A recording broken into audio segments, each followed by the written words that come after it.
Welcome dear students. आज हम fundamental of computers and programming in C में नया टॉपिक स्टार्ट करने जा रहे हैं जिसका नाम है कॉन्सेप्ट ऑफ एल्गोरिथम। ठीक है, ये टॉपिक बहुत ही इंपॉर्टेंट है और इससे रिलेटेड एग्जामिनेशन में क्वेश्चन पूछे ही जाते हैं। एग्जामिनेशन किसी भी टाइप का हो, सब्जेक्टिव टाइप क्वेश्चंस पूछे जाते हो या ऑब्जेक्टिव टाइप क्वेश्चंस पूछे जाते हो, उन सभी में इससे रिलेटेड क्वेश्चंस पूछे जाते हैं। तो बच्चों, इस कॉन्सेप्ट को ध्यान से समझ लेना, क्योंकि जिस प्रोग्रामिंग लैंग्वेज को भी आप स्टडी करोगे, जिसकी नई टेक्नोलॉजी लैंग्वेज से रिलेटेड आप स्टडी करोगे, वहां पे एल्गोरिथम का कॉन्सेप्ट जरूर आपको बनाना ही पड़ेगा, because algorithm is the solution of A given problem. तो चलिए ये स्टार्ट करते हैं।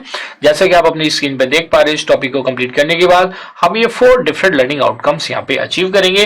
The first one is define and identify approaches to problem solving. You will be able to differentiate between top down and bottom up approaches, and in the third learning outcome you will be able to define algorithm and write its characteristics, and in the last learning outcome you will be able to write or design algorithm for a given problem। कोई भी problem given होगी और उसके लिए आप algorithm design कर पाएंगे after completion of this session. तो आप इसमें बने रहिए। एग्जामिनेशन की वेटेज मैंने बताई दी है, इससे related short question, long question, दोनों टाइप के क्वेश्चंस पूछे जाते हैं। और अगर मैं इस टॉपिक की अदर टॉपिक से लिंकिंग की बात करूं तो देखिए, ये आप स्टडी कर रहे हो यहाँ पे किसमें, fundamental of computers and programming in C में। इन्हीं सेम कॉन्सेप्ट को आप स्टडी करोगे डाटा स्ट्रक्चर एंड एल्गोरिथम में, जो स्टूडेंट सीएसआईटी या एमसी से रिलेटेड है। सिमिलरली इसी सब्जेक्ट को आप जब design and analysis of subject third year में स्टडी करेंगे तो भी आप उससे रिलेटेड है। तो ये डा के लिए भी प्री रिक्विजिट है। इवन आप देखेंगे कंप्यूटर साइंस के जितने भी सब्जेक्ट है उन सभी के लिए प्री रिक्विजिट है। तो कहीं ना कहीं जो भी कॉन्सेप्ट आप कंप्यूटर साइंस एंड इंजीनियरिंग या इंफॉर्मेशन टेक्नोलॉजी एमसीए में स्टडी करते हो, उन सभी में जहां भी एल्गोरिथम डिजाइन की जाएगी तो आपके दिमाग में आएगा कि हाँ, यही कॉन्सेप्ट हमें वहां पे फॉलो करने हैं। तो आइए स्टार्ट करते हैं with the first learning outcome, approaches to problem solving। देखिए, approaches to problem solving, ये तो आपको पता चल गया कि जी आपके पास एक प्रॉब्लम है और आपको उसका सॉल्यूशन फाइंड आउट करना है, और उस सॉल्यूशन को फाइंड आउट करने के लिए आपको डिफरेंट अप्रोचेस अप्लाई करना पड़ता है। तो यू कैन से अप्रोचेस भी बोल सकते हो, टेक्निक्स भी बोल सकते हो, मेथड्स ऑफ प्रॉब्लम सॉल्विंग भी बोल सकते हो। It's up to you. तो अप्रोच से भी आपको समझ में आता है कि हम किसकी बात कर रहे हैं। तो लार्जली अगर मैं प्रॉब्लम सॉल्विंग अप्रोचेस की बात करूं तो आप कैसे, जैसे आप देखते हो कि भैया मैथमेटिक्स में कोई प्रॉब्लम सॉल्व करते हो उसके मल्टीपल सॉल्यूशंस एग्जिस्ट करते हैं, लेकिन जब हम प्रोग्रामिंग की बात करेंगे तब उस केस में आप सॉल्यूशन 2 वेज में फाइंड आउट कर सकते हैं। The first approach is top down approach and second one is bottom up approach. Top down approach and second one is bottom up approach.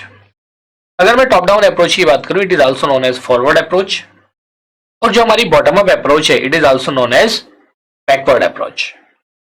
Is also known as backward approach. तो यहाँ पे हमने 2 approaches के बारे में बताई। देखिए, top down क्या कहती है, आपके पास एक प्रॉब्लम है और हमें इन प्रॉब्लम सॉल्विंग अप्रोचेस की जरूरत क्यों पड़ती है, ये सारी चीजें अभी आपको यहाँ पे समझ में आ जाएंगी। आपके पास एक प्रॉब्लम है, आपने उसका सॉल्यूशन फाइंड आउट किया, यहां तक आपका क्लियर हो गया। अब ये जो सॉल्यूशन है, एक होता है कि भाई आपके पास एक बिगर प्रॉब्लम है, तो आपको सपोज करो एडिशन ऑफ 2 नंबर करना है, तो आपने एडिशन ऑफ 2 नंबर कर दिया। एक होता है कि अगर आपके पास बड़ी प्रॉब्लम है, जैसे सॉफ्टवेयर डिजाइनिंग होती है, software is a collection of programs. तो कलेक्शन ऑफ प्रोग्राम का मतलब क्या हुआ, अलग अलग प्रॉब्लम्स है उनको आपने कलेक्ट करके एक सॉल्यूशन प्रोड्यूस कर दिया। जैसे कॉलेज का आपको मैनेजमेंट सिस्टम बनाना है, या कॉलेज मैनेजमेंट सिस्टम हो गया, लाइब्रेरी मैनेजमेंट सिस्टम हो गया, तो उसके अंदर क्या होता है, डिफरेंट डिफरेंट मॉड्यूल्स होते हैं। जैसे स्टूडेंट की इन्फॉर्मेशन अलग होगी, उसकी अकाउंट फीस की इन्फॉर्मेशन अलग होगी, रजिस्ट्रार ऑफिस की इन्फॉर्मेशन अलग होगी, ऐसी सेम एग्जामिनेशन की इन्फॉर्मेशन अलग होगी। तो एक अलग अलग प्रॉब्लम्स है, अलग अलग मॉड्यूल्स है, उनको हम कैसे सॉल्व करें।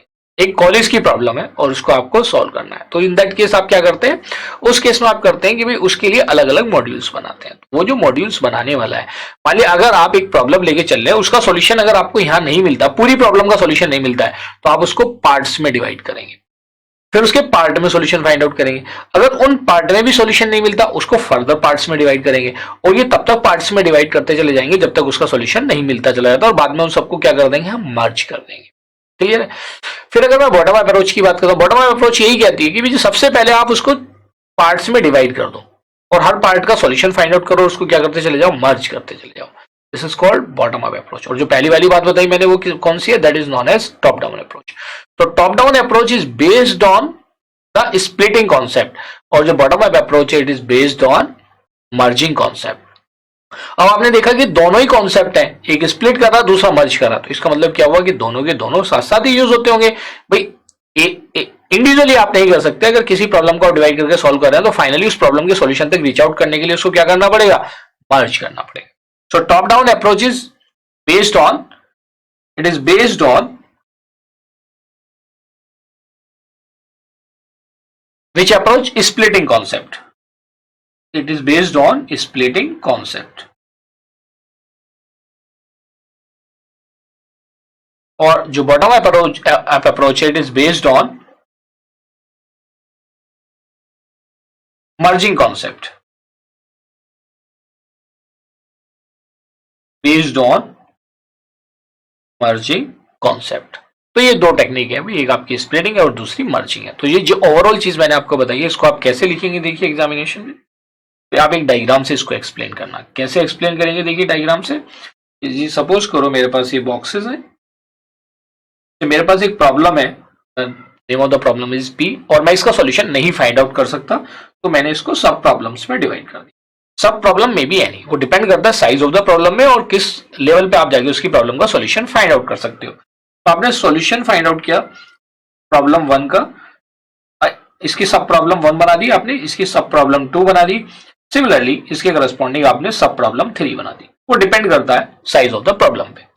फिर आपने देखा कि सब प्रॉब्लम 1 का भी सॉल्यूशन मैं नहीं फाइंड आउट करता, तो इसको क्या कर देता हूँ, फर्दर स्प्लिट कर देता हूँ। तो मैंने इसको क्या कर दिया, फर्दर स्प्लिट कर दिया। से मैंने इसको बना दिया SP1 का 1, और इसको फर्दर इसको भी स्प्लिट कर दिया 2 पार्ट्स में, से SP1 का 2। ये डिपेंड करता है इसको हमें फर्दर कितने पार्ट्स में डिवाइड करना है। ऐसा कोई वो नहीं है कि भाई इसका कोई फिक्स रूल है, वो तो मेरी प्रॉब्लम है, मुझे पता है कि उसको कितने पार्ट्स में डिवाइड करके उसका सॉल्यूशन फाइंड आउट करना है। सिमिलरली आप अदर पार्ट्स को क्या कर सकते हैं, डिवाइड कर सकते हैं। तो अगर मैं इसके ऊपर से नीचे तक बात करूं, तो अगर मैं इस कॉन्सेप्ट को इस डायरेक्शन में फॉलो कर रहा हूं, if it is followed in top down fashion, इसको क्या बोलेंगे, टॉप डाउन अप्रोच, और if it is followed in bottom up manner, then it is known as bottom up approach. तो आई होप कि ये जो कॉन्सेप्ट है अप्रोचेस टू प्रॉब्लम सॉल्विंग का, ये आपको क्लियर हो गया, और दोनों के दोनों हम क्या यूज करते हैं, इन कॉम्बो यूज करते हैं। तो this is the top down and this is the bottom up approach. Clear है? और दोनों कैसे यूज होती है, कॉम्बो में। समझ में आई है कॉम्बो में क्यों यूज होती है, क्योंकि भी अगर आपने स्प्लिट करके सॉल्यूशन फाइंड आउट किया तो बाद में इंटीग्रेट करके एक सॉल्यूशन भी आपको बनाना पड़ेगा। इसलिए जब आप स्टडी करेंगे, जैसे सॉफ्टवेयर इंजीनियरिंग सब्जेक्ट आप स्टडी करेंगे, तो वहां पे आप software development life cycle study करेंगे। वो सॉफ्टवेयर डेवलपमेंट लाइफ साइकिल में भी ये सारी चीजें आप लर्न करेंगे कि कैसे मॉड्यूल में डिवाइड करते हैं, कैसे उसको इंटीग्रेट करते हैं। फिर आप जब वहां पे टेस्टिंग फेज होता है सॉफ्टवेयर डेवलपमेंट लाइफ साइकिल का, analysis, design, coding, testing, implementation, तो जो टेस्टिंग वाला फेज होता है उसमें मॉड्यूल वाइज टेस्टिंग भी होती है, या आप यूनिट टेस्टिंग भी होती है, और एक इंटीग्रेटेड टेस्टिंग भी होती है, पूरे प्रोजेक्ट की एक साथ टेस्टिंग करना। तो इस तरह से चीजें वर्क करती है। सो ये थ्योरेटिकल कॉन्सेप्ट है, बस आपको ये पता होना चाहिए हाउ इट वर्क्स। तो इससे रिलेटेड यूजुअली एग्जामिनेशन में शॉर्ट टाइप की प्रॉब्लम पूछ ली जाती है। तो देखिए, जो हमारा फर्स्ट लर्निंग आउटकम था, define and identify approaches to problem solving, now you are able to define and approaches to problem solving, ये हमने यहाँ पे अचीव कर लिया। तो देखिए, जो सेकंड लर्निंग आउटकम है, it is related to the differentiate between top down approach and bottom up approach. तो जितना भी डिस्कशन हमने ऊपर किया है उससे एकदम क्लियर है आपको कि कैसे आप उसके डिफरेंस को रिप्रेजेंट करेंगे। तो अगर एग्जामिनेशन में डिफरेंस से रिलेटेड क्वेश्चन आए तो आप उसे हमेशा टेबुलर फॉर्म में रिप्रेजेंट करना। तो हमारा जो सेकंड लर्निंग आउटकम है, दैट इज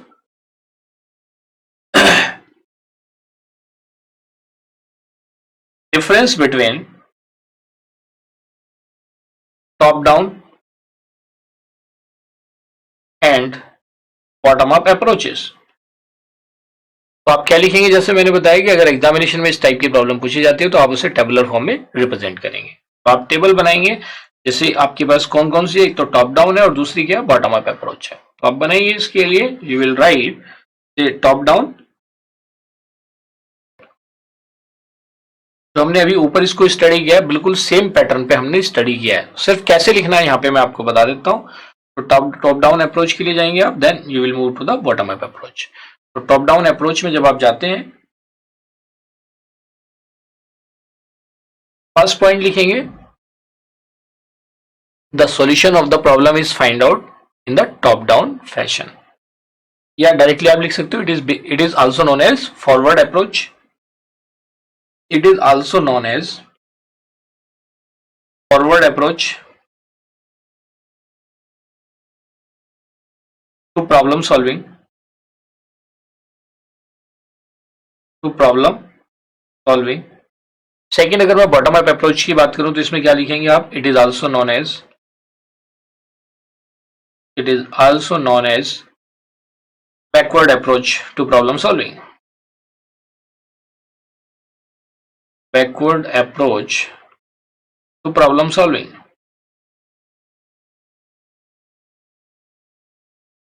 क्लियर? सेकंड में आप क्या लिखेंगे? सेकंड डिफरेंस में, the second difference, in the second difference you can write down it is based on the concept splitting concept, based on splitting concept जो हमने अभी ऊपर डिस्कस किया बिल्कुल as it is, based on splitting concept। And अगर बात करें bottom up approach की, it is based on merging concept, merging concept. इस तरह से आपको लेना है और एक आप कॉमन प्रॉब्लम का सॉल्यूशन भी ले सकते हो। आप एक एग्जांपल ले लो और उस एग्जांपल की हेल्प से इसको एक्सप्लेन भी कर सकते हो, can explain it with the help of an example. दोनों का आप लेंगे, जैसे ऊपर एग्जांपल आप ऊपर वाले लर्निंग आउटकम का एज्यूम कर लें, और भी इससे रिलेटेड जो भी चीज आप इसमें बना सकते हैं, you can make it. But largely जो इसमें टॉपिक कवर होते हैं वो यही दो मेन पॉइंट हैं जिसके बेसिस पे हम इसको डिफरेंशिएट करते हैं। तो देखिए इस तरह से हमने जो हमारा सेकंड लर्निंग आउटकम था उसको भी यहां पे अचीव कर लिया है। आइए स्टार्ट करते हैं next learning outcome, and the next learning outcome is define approaches, sorry define algorithm and write its characteristic. आइए थर्ड लर्निंग आउटकम स्टार्ट करते हैं which is related to the algorithm. तो देखिए जैसे मैंने आपको इसकी स्टार्टिंग में स्क्रिप्टिंग में बताया था कि एल्गोरिथम अपने आप में एक इंपॉर्टेंट कॉन्सेप्ट है। हमने पहले अप्रोचेस को डिस्कस किया, अब हम सॉल्यूशन फाइंड आउट करेंगे। तो सबसे पहले क्या होती है, आपके पास एक प्रॉब्लम होती है, उसका आप सॉल्यूशन फाइंड आउट करते हैं। तो किसी भी प्रॉब्लम का स्टेप बाय स्टेप सॉल्यूशन अगर आप फाइंड आउट करते हैं इन ए प्रोसीजरल वे और उसका एग्जीक्यूशन भी उसी सीक्वेंस में होता हो, then that is called an algorithm. So step by step procedure to solve a particular problem is known as algorithm। इसको बीच वाले को कट कर देना। तो आपने देखा first point, step by step procedure to solve a particular problem is known as algorithm. और ये जो सीक्वेंस ऑफ स्टेप है, it is executed in some sequence. Steps are executed in a sequence, in a sequence. और जो भी आपकी algorithm है, it should follow some of the characteristics. वो कौन कौन सी कैरेक्टरिस्टिक्स होती है आइए देखते हैं। Should follow the following characteristics. कौन कौन सी होती है आइए देखते हैं one by one. First one is input. The first characteristic is input.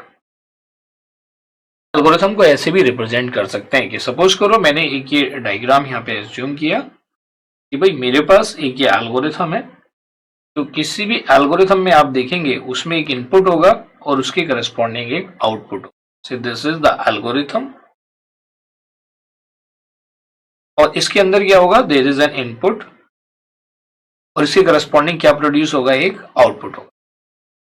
आप इस एल्गोरिथम को, कैरेक्टरिस्टिक से पहले मैं एक चीज और बता दूं, आप इसे रियल लाइफ से भी कोरिलेट कर सकते हो क्योंकि computer science is the simulation of real life thing.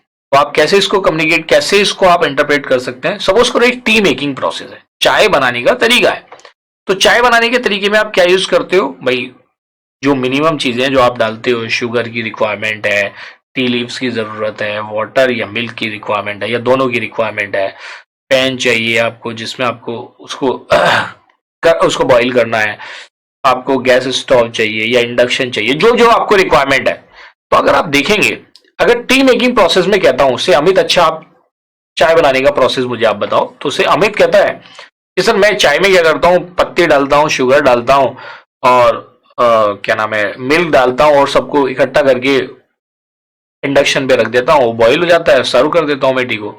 और सिर्फ फॉर एग्जाम्पल मैं कहता हूँ स्मृति अच्छा आप बताओ, तो स्मृति क्या कहती है, सर मैं क्या करती हूँ, मैं सबसे पहले वाटर को बॉईल करती हूँ, उसके बाद उसके अंदर टी लीव्स डालती हूँ, उसके बाद फिर मैं शुगर डालती हूँ, उसके बाद मैं मिल्क डालती हूँ, फिर से उसको बॉईल करती हूँ और उसके बाद फिर मैं उसको सर्व कर देती हूँ। फिर मैं एक और पूछता हूँ, अच्छा ठीक है प्रिया आप बताओ, तो प्रिया क्या कहती है, सर नहीं मैं ऐसे नहीं बनाती, मैं क्या करती हूँ, पहले मैं मिल्क और वाटर को मिक्स करके उसको बॉईल कर लेती हूँ और उसमें फिर टी लीव्स डाल देती हूँ, फिर उसको बॉईल करती हूँ, फिर शुगर डालती हूँ, फिर से बॉईल करती हूँ। मतलब ये प्रोसेस उसका चलता रहता है और फाइनली उसको मैं सर्व कर देती हूँ। फिर मैं एक और स्टूडेंट से पूछता हूँ, अच्छा ठीक है आप बताओ राधिका आपके हिसाब से क्या है। तो राधिका कहती है सर मेरा जो टी बनाने का तरीका है, मैं उसके अंदर ये सारी चीजों के साथ साथ मैं तो उसको अदरक भी डालती हूँ उसके अंदर, तो ये सारी चीजें मैं डाल के तब मैं चाय बनाती हूँ। तो इस तरह से अगर आप देखोगे ओवरऑल, अगर मैं देखूं कि इनपुट्स क्या है सभी के सिमिलर है, आउटपुट भी सभी का सिमिलर है, लेकिन जो इंटरनल प्रोसेस है वो डिफरेंट है। तो इसका मतलब क्या हुआ कि एक प्रॉब्लम के मल्टीपल सॉल्यूशंस एग्जिस्ट कर सकते हैं। तो एक प्रॉब्लम के अगर मल्टीपल सॉल्यूशंस एग्जिस्ट करते हैं तो इसका मतलब क्या हुआ कि एक प्रॉब्लम के अगर मल्टीपल सॉल्यूशन है तो डेफिनेटली एक प्रॉब्लम के लिए मल्टीपल एल्गोरिथम्स भी एग्जिस्ट कर सकती है, जिसमें इनपुट और आउटपुट तो सभी के सिमिलर होंगे बट इंटरनल प्रोसेस क्या होगा, डिफरेंट। तो ये जो मैं कहता हूं कि ये जो आपका इनपुट और आउटपुट है ये क्या हो सकते हैं, ये फिक्स है। किसी भी प्रॉब्लम के लिए ये क्या होंगे, फिक्स होंगे। और ये जो प्रोसेस वाला पार्ट है, ये जो एल्गोरिथम है, so this is a process, ये क्या हो सकता है, इट मे बी डिफरेंट। एक प्रॉब्लम के लिए ये डिफरेंट हो सकता है and it varies person to person, जैसे अभी आपने टी मेकिंग प्रोसेस में देखा। ऐसे में कहता हूं भाई सपोज करो आपको अपने घर से एडोनी सॉल्यूशन आने के लिए आप ये बताइए कौन कौन से स्टेप्स आपने फॉलो किए, वही उसकी क्या हो जाएगी, आपकी एल्गोरिथम। आप घर से निकले, आपने राइट टर्न लिया, आपने ऑटो पिक किया या आपने मेट्रो पिक किया या आप अपनी कार स्टार्ट करे, जो भी आप प्रोसेस फॉलो करते हो, उसके बाद फिर आपने उस लोकेशन पे पहुंचे, फिर आपने गाड़ी पार्क करी, फिर आप ऊपर आए, फिर आपने क्लास अटेंड करी। तो वो भी जो स्टेप बाय स्टेप प्रोसीजर आप लिख रहे हो किसी भी प्रॉब्लम का, दैट इज एन एल्गोरिथम। ये क्लियर हुआ या नहीं? तो मेन चीज क्या है, उसमें इनपुट और आउटपुट क्या होंगे, फिक्स, और आपका जो इंटरनल प्रोसेस होगा क्या होगा, डिफरेंट। लेकिन कई बार क्या होता है, जैसे इनपुट की अगर मैं बात करूं, द इनपुट में भी जीरो और मोर। मान लिया मुझे सिर्फ डिस्प्ले कराना है, भाई मुझे एक प्रिंटर यूज करके या मुझे कोई चीज खाली प्रिंट करानी है, डिस्प्ले करानी है, एक मैसेज डिस्प्ले कराना, तो उसमें मुझे इनपुट की रिक्वायरमेंट ही नहीं है। सो इनपुट में भी जीरो और more. So data provided to an algorithm is known as input and it may be zero और मोर। तो आप इनपुट को आप कैसे डिफाइन करेंगे, इनपुट कैरेक्टरिस्टिक को, it is the data provided to an algorithm, provided to an algorithm for processing सकते हैं, there may be zero or more input, there may be zero or more inputs, there may be zero or more inputs। तो zero और मोर inputs की अगर हम बात करें तो उसको हम कैसे रिप्रेजेंट करेंगे, जीरो और मोर इनपुट्स को। तो जीरो और मोर इनपुट्स में, हाँ यहाँ पे मैंने क्या लिखा था, देयर में भी, या देयर में भी जीरो और मोर इनपुट्स। ये क्लियर हो गया। अब इनपुट और आउटपुट हम कैसे आइडेंटिफाई करेंगे, पहले आउटपुट को समझ लेते हैं, फिर मैं इनपुट और आउटपुट दोनों कैसे आप आइडेंटिफाई करोगे क्या इनपुट और क्या आउटपुट है। Is it clear? चलिए, सेकेंड कैरेक्टरिस्टिक क्या है, output. Second characteristic is output. तो अगर मैं आउटपुट की बात करता हूं तो आउटपुट क्या होता है, देखिए डाटा ऑब्टेन्ड आफ्टर प्रोसेसिंग। भाई जो प्रोसेसिंग के बाद जो डाटा आपको मिल रहा है वो क्या है, आउटपुट। तो द डाटा ऑब्टेन्ड और रिजल्ट ऑब्टेन्ड आफ्टर प्रोसेसिंग,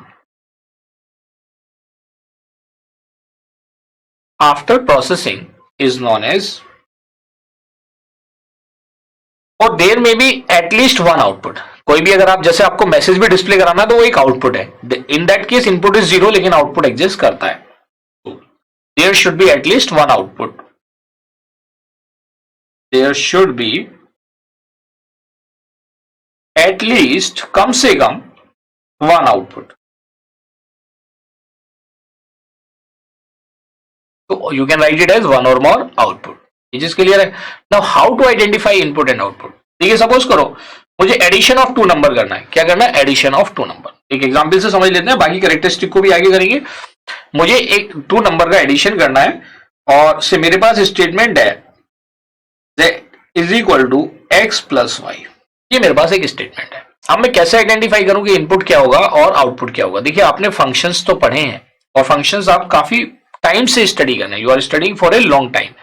तो ये जो आप स्टडी कर रहे हो, तो ये जो लॉन्ग टाइम स्टडी का कॉन्सेप्ट है, देखिए ये कलर में चेंज करता हूं जब मैं इधर देखता हूं, तो वो जो स्टडी करने का कॉन्सेप्ट है, तो फंक्शन में आपने क्या देखा था, एक तो डिपेंडेंट वेरिएबल होते हैं और दूसरे इंडिपेंडेंट वेरिएबल होते हैं। तो एक तरीके से आप ये क्या बोलोगे, दिस इज डिपेंडेंट वेरिएबल, क्योंकि इसका रिजल्ट डिपेंड करता है, डिपेंडेंट वेरिएबल इसका रिजल्ट डिपेंड करता है on the value of X and Y. तो यहां पे आप क्या कहेंगे, ये जो मेरे एक्स और वाई हैं, these are the independent variables, these are the, in terms of function, these are the independent variables. यहां तक क्लियर है?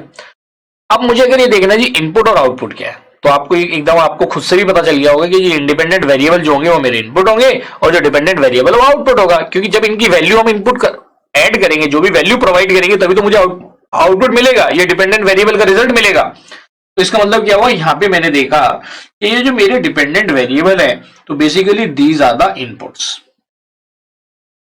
These are the inputs and this is the output, this is the output. तो मैंने यहां पे क्या find out किया, मैंने ये फाइंड आउट किया कि मेरे पास अगर कोई स्टेटमेंट है, उसकी राइट हैंड साइड के जो वेरिएबल होंगे वो क्या वर्क करेंगे, एज ए इनपुट वर्क करेंगे, और लेफ्ट हैंड साइड का जो वेरिएबल होगा it will work as an output.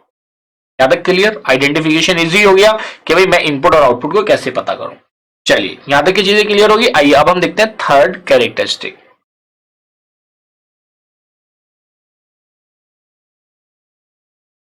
Cut.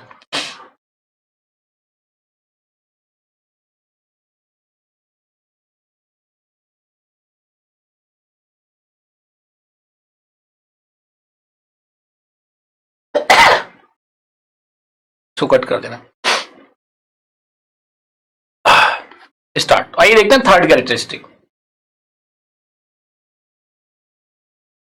Which is finiteness. तो फाइनाइट का मतलब क्या होता है, लिमिटेड। मतलब जो भी आप एल्गोरिथम डिजाइन कर रहे हैं उसके अंदर क्या होने चाहिए, फाइनाइट नंबर ऑफ स्टेप्स होने चाहिए। ऐसा नहीं है कि आपके एल्गोरिथम इनफाइनाइट लूप में चले जाए। तो the algorithm should have finite number of steps for execution. The algorithm should have finite number of steps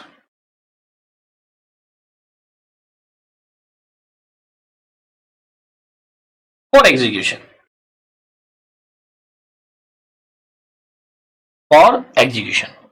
आइए हम देखते हैं fourth characteristic, which is definiteness.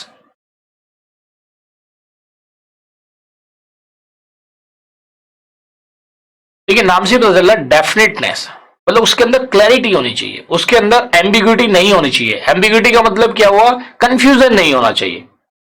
जैसे आप अपने मान लिया आप यहाँ पे एडोनिक सॉल्यूशन आए हैं और इसके आप बाहर निकलते हैं और आप अननोन है यहाँ पे और आपको 2-3 रास्ते मिल जाते हैं, देन यू आर कंफ्यूज, आपको ये पता ही नहीं किसी डायरेक्शन में जाना। तो इन द सेम वे जो भी एल्गोरिथम आप बना रहे हैं उसका हर एक स्टेप क्या होना चाहिए, डेफिनेट होना चाहिए। It should have clear and unambiguous meaning, उसके अंदर कोई कंफ्यूजन नहीं होना चाहिए। Is it clear? Okay, this is the definiteness. So the algorithm should be clear and unambiguous. Should be clear and unambiguous. आइए देखते हैं last characteristic which is effectiveness. आप डिजाइन कर रहे हो उसके जो स्टेप्स हैं they should be effective and basic. जो भी स्टेप्स आप यूज कर रहे हैं, तो the every step used in the algorithm should be basic and essential. Unnecessary के स्टेप्स आपके उसमें यूटिलाइज नहीं होना चाहिए। और अगर मैं इफेक्टिवनेस की बात करूं, the effectiveness of an algorithm is calculated in terms of time and space. ठीक है, जितने कम वेरिएबल आप यूज करेंगे उतनी उसकी स्पेस कॉम्प्लेक्सिटी कम होगी, और जितने इसेंशियल स्टेप्स को लेके चलेंगे, अननेसेसरी के स्टेप्स नहीं होंगे, तो उसकी टाइम कॉम्प्लेक्सिटी भी क्या हो जाएगी, रिड्यूस हो जाएगी। तो basically effectiveness of an algorithm is calculated in terms of time and space. So it is calculated। तो इस जो कैलकुलेशन है, जो इफेक्टिवनेस है, इसी के बेसिस पे आप आगे सब्जेक्ट स्टडी करेंगे थर्ड ईयर में या may be in the second year, depend करता है कि आप किस यूनिवर्सिटी में है या किस एग्जाम में अपियर कर रहे हैं। तो that is design and analysis of an algorithm. तो जब हम एनालिसिस ऑफ एल्गोरिथम की बात करते हैं तो तब किसका कॉन्सेप्ट आता है, इफेक्टिवनेस का। तो it is calculated in terms of time and space usually. तो लेकिन अगर मैं इफेक्टिवनेस की बात करूं तो इसको हम एसोसिएट करते हैं किससे, एनालिसिस ऑफ एन एल्गोरिथम से। तो एल्गोरिथम को एनालाइज 2 पार्ट्स में हम करते हैं। एक तो प्रायर एनालिसिस होता है, एक होता है post analysis, pre analysis and post analysis. तो इसकी अगर मैं यहाँ पे बात करूं कैलकुलेशन से पहले, I can write it as, so analysis of an algorithm is done in two ways. Analysis of an algorithm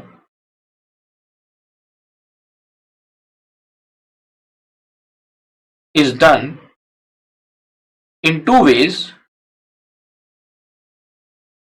कौन कौन से होते हैं वो two ways? In two ways. कौन कौन से हैं वो two ways? Pre analysis of algorithm and post analysis of the algorithm. Pre analysis and next is post analysis.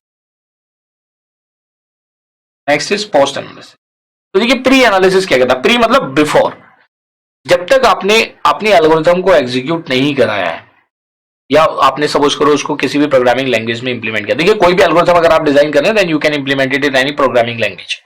तो जब आप कोई प्रोग्राम बना देते हैं या सॉफ्टवेयर बना देते हैं तो फिर आप देखते हैं that is called post analysis, कि उस टाइम पे उसको क्या क्या सिस्टम की रिक्वायरमेंट होगी, उस कंप्यूटर का क्या आर्किटेक्चर होगा, उसमें क्या ऑपरेटिंग सिस्टम होगा, उसका क्या मेमोरी का साइज होगा, कट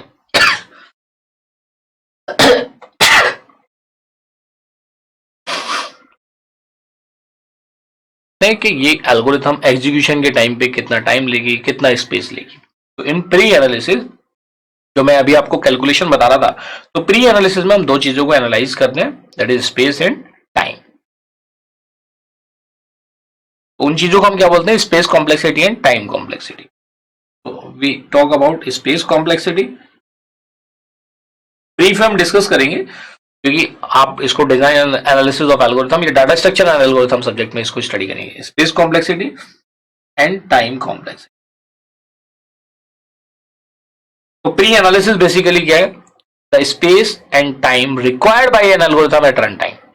तो स्पेस कॉम्प्लेक्सिटी को हम क्या बोलते हैं? Space needed by an algorithm at run time for execution या एट एग्जीक्यूशन टाइम। तो space required by the algorithm at execution time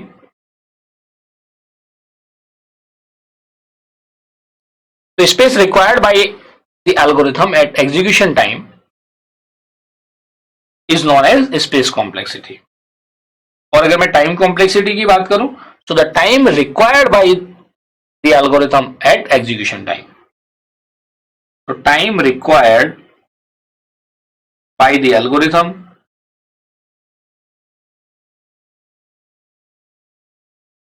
at execution time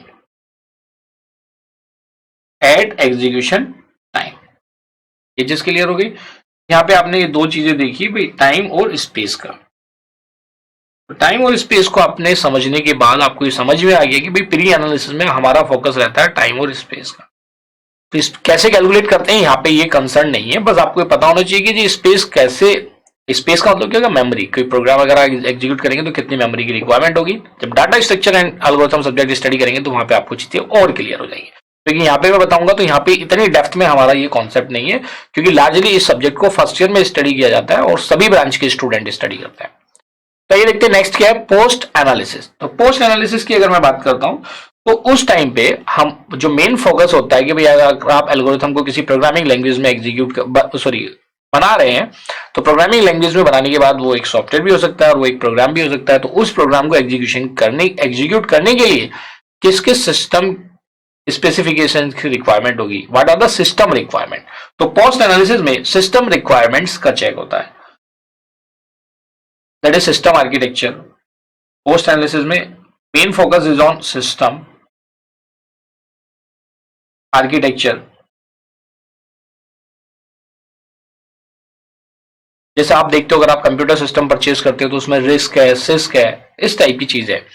like risk that is reduce instruction set computer, वो आप and ऐसे ही same होता है six complex instruction set computer.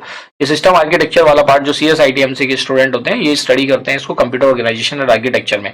Sometimes EC और electrical वाले student भी study करते हैं। CPU दैट इज CPU क्या मतलब processing speed basically, what is about the CPU and the bandwidth required. bandwidth required for execution, etc. ये सारी concern किसके होते हैं? पोस्ट एनालिसिस के। कोई भी एल्गोरिथम है तो उसके पोस्ट एनालिसिस में इन चीजों को फोकस किया जाएगा। तो यहाँ पे इतना ही है इसके बारे में कि this is all about algorithm. तो आपने देखा यहाँ पे आपने 5 डिफरेंट कैरेक्टरिस्टिक ऑफ एल्गोरिथम को देखा। You can create the acronym for them. कई बार क्या होता है कि जब इस टाइप के मल्टीपल पॉइंट्स रहते हैं तो उसको याद रखना हमारे लिए डिफिकल्ट होता है। But the key point two remember is an algorithm can B implemented in any programming language। तो इसके लिए आप की पॉइंट क्या लिखेंगे? N algorithm can be implemented in any programming language, चाहे वो सी हो, सी प्लस प्लस हो, जावा हो, सी शार्प हो, any other language. An algorithm can be implemented like C, C plus plus, Java, C sharp, etcetera. Clear? अब यहाँ पे समझते हैं कि जो ये 5 कैरेक्टरिस्टिक है तो इसके एक्रोनिम को हम कैसे याद करेंगे। मैं एक्रोनिम का कॉन्सेप्ट बता देता हूँ और आई होप कि आप लोगों ने स्कूलिंग में भी किया होगा। तो आपको पता होना चाहिए कि एक्रोनिम बनाने से हमारे लिए कितना हेल्पफुल हो जाता है किसी भी चीज को लॉन्ग समय तक याद रखना। और एक्रोनिम ऐसे बनाए, कट स्टार्ट। तो एक्रोनिम आप ऐसे बनाए जिससे कि थोड़े से ह्यूमरस हो, मतलब वो आपके लिए इजी हो जाए, या जैसे कॉमन टर्म्स हैं, मतलब एक तरीके से यूनिवर्सल है। तो आप उसको कैसे बना सकते हैं? आपने यहाँ पे 5 कैरेक्टरिस्टिक्स में क्या देखा? इनपुट देखा आपने, आउटपुट देखा आपने, यहाँ पे फाइनाइटनेस को डिस्कस किया, डेफिनेटनेस को, इफेक्टिवनेस को। बेसिकली ये 5 कैरेक्टरिस्टिक के फर्स्ट अल्फाबेट है। अब इनको आप अरेंज कर लो जिसको आप याद कर सकते हो, which can be remembered by you. तो आप क्या कर सकते हो? यू कैन राइट, देखिए एक इसका ये बन सकता है IDE ऑफ। तो देखिए ये जो IDE होता है बेसिकली ये इंटीग्रेटेड डेवलपमेंट एनवायरनमेंट होता है। IDE की जो फुल फॉर्म होती है, जो स्टैंडर्ड IDE है उसकी फुल फॉर्म क्या होती है? Integrated development environment. Integrated development environment, integrated development environment, ये किसकी फुल फॉर्म होती है? IDE की। और ये क्या? IDE ऑफ क्या है? This is IDE of. तो अब ये हमारे these are the characteristic acronym. किससे रिलेटेड है? This is related to the characteristics of algorithm. अब आप इसको क्या कर ले, याद रख लें जी। IDE integrated development environment of. तो I का मतलब क्या हो गया? I is related to input, D is related to definiteness,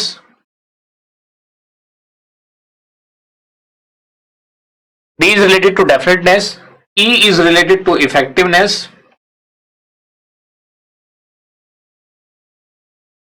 O is related to output, and F is related to finiteness. Finiteness. इस तरह से आप एक एक्रोनिम को याद रख सकते हैं। ये चीज क्लियर? स्टैंडर्ड वो होता है, लेकिन यहाँ पे जो हमने बनाया एक्रोनिम ये इस फॉर्म में इस एल्गोरिथम की कैरेक्टरिस्टिक्स को याद करने के लिए। I hope it is clear to everybody. तो यहाँ पे हमने लर्न किया बेसिकली कि भाई एल्गोरिथम क्या है, उसकी क्या क्या कैरेक्टरिस्टिक है। लेकिन अगर एग्जामिनेशन में किसी टॉपिक की डेफिनेशन आती है तो आप उस डेफिनेशन के करस्पॉन्डिंग एक एग्जाम्पल भी जरूर दें। तो अगर आप एग्जाम्पल देंगे तो डेफिनेटली आपको एक एल्गोरिथम भी लिखना आना चाहिए। तो आप क्या लिखेंगे? सबसे पहले you will right an algorithm. चलिए मैं एक एग्जाम्पल ले लेता हूं एल्गोरिथम का, फिर ये लर्निंग आउटकम हमारा यहाँ पे कंप्लीट हो जाएगा। Right an algorithm, right an algorithm for the multiplication of 2 number, for the multiplication of 2 number.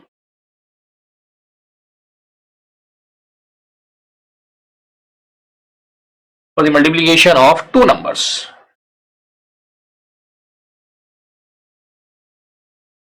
कैसे करेंगे? देखिए अगर मैं एक स्टेटमेंट लिखता हूं मल्टीप्लीकेशन का, कि सपोज करो मेरे पास C एक वेरिएबल है जिसमें रिजल्ट आएगा किसका? A और B मल्टीप्लीकेशन का। We are writing the solution and solution is the algorithm basically. तो इसमें आपको क्लियर हो गया, जैसे मैंने आपको बताया था कि how to identify the input and output. तो ये आपको पता ही है कि जी यहाँ पे जो मेरा A और B है, these are the input variable, और मेरा जो ये डिपेंडेंट वेरिएबल है दिस इज द आउटपुट। ये मुझे क्लियर है। तो जब तक आप इनपुट प्रोवाइड नहीं करेंगे तब तक आउटपुट प्रोड्यूस नहीं होगा। तो आप एल्गोरिथम जब लिखेंगे तो उसका फर्स्ट स्टेप क्या होगा, this is the algorithm for the asked problem. First step में यू विल राइट स्टार्ट या बिगिन भी यूज कर सकते हैं। देखिए बिगिन स्टार्ट डिपेंड करता है आपके ऊपर, दोनों का मीनिंग सेम है। फर्स्ट स्टेप हो गया। सेकंड में आपने क्या करा दिया, ए और बी को इनपुट करा दिया। तो इसको आपके ऊपर डिपेंड करता है, आप इनपुट ए एंड बी लिखें, एंटर ए एंड बी लिखें, यह आपके ऊपर है, या रीड ए एंड बी लिखें। तो मैंने क्या बताया था स्टार्टिंग में, जब चाय वाला आपको एग्जाम्पल बताया था कि देखिए इनपुट आउटपुट सेम रहेंगे, इंटरनल प्रोसेस क्या होगी, डिफरेंट होगी। तो से इनपुट ए एंड बी, या आप ये भी लिख सकते थे एंटर ए एंड बी, या input any two number, it's up to you. Third step में जब मेरे पास दोनों इनपुट आइए, अब मैं क्या कर सकता हूं, इसको हम प्रोसेस कर सकते हैं। से ए इंटू बी, क्या कर दिया हमने, ए इंटू। ये जो स्टेटमेंट है दिस इज द, इसको हम क्या बोलते हैं, प्रोसेस बोलते हैं, जहां पे कैलकुलेशंस परफॉर्म हो रही हैं बेसिकली। जब सी में रिजल्ट आ जाएगा तो सी को हम क्या करा देंगे, प्रिंट करा देंगे। सो प्रिंट सी, और सी क्या, मल्टीप्लीकेशन, प्रिंट सी। सी को आपने प्रिंट करा दिया, या display C as you wish. And fifth step में मैंने क्या करा दिया, एल्गोरिथम को स्टॉप करा दिया। एल्गोरिथम को क्या करा दिया, स्टॉप करा। इस तरह से आप एक एल्गोरिथम को लिखेंगे। दूसरा, आप इसे लैंग्वेज की फॉर्म में भी लिख सकते थे, जैसे input two numbers, multiply two numbers, print the multiplication of two number, और स्टॉप। वो भी एक एल्गोरिथम है, क्योंकि वो डिपेंड करता है आपके ऊपर, काम वही हो रहा है। तो आगे जाके हम डिस्कस करेंगे, जब मैं आपको इसके बारे में सूडो कोड भी बताऊंगा आगे वाले लर्निंग मॉड्यूल में, तब आप देखेंगे कि ये सूडो कोड ही है। Every pseudo code is an algorithm.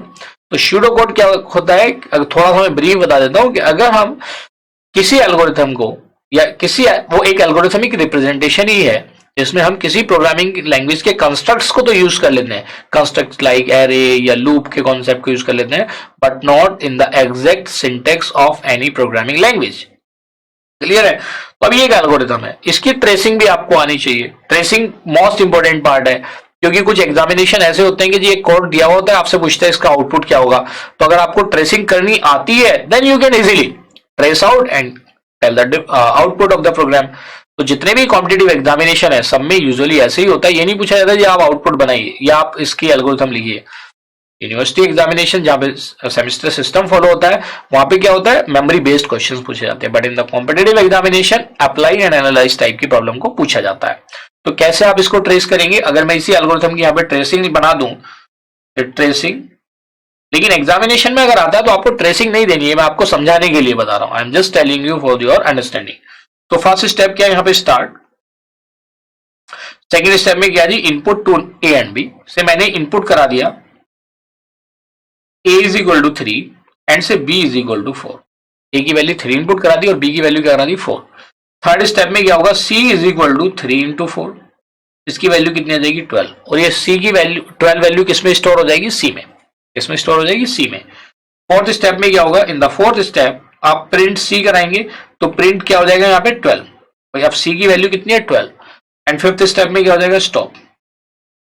Fifth step is stop. तो इस तरह से एक एल्गोरिथम और उसकी ट्रेसिंग वर्क करती है। तो डियर स्टूडेंट, इस तरह से जो हमारा थर्ड लर्निंग आउटकम था उसको हमने यहाँ पे अचीव कर लिया है।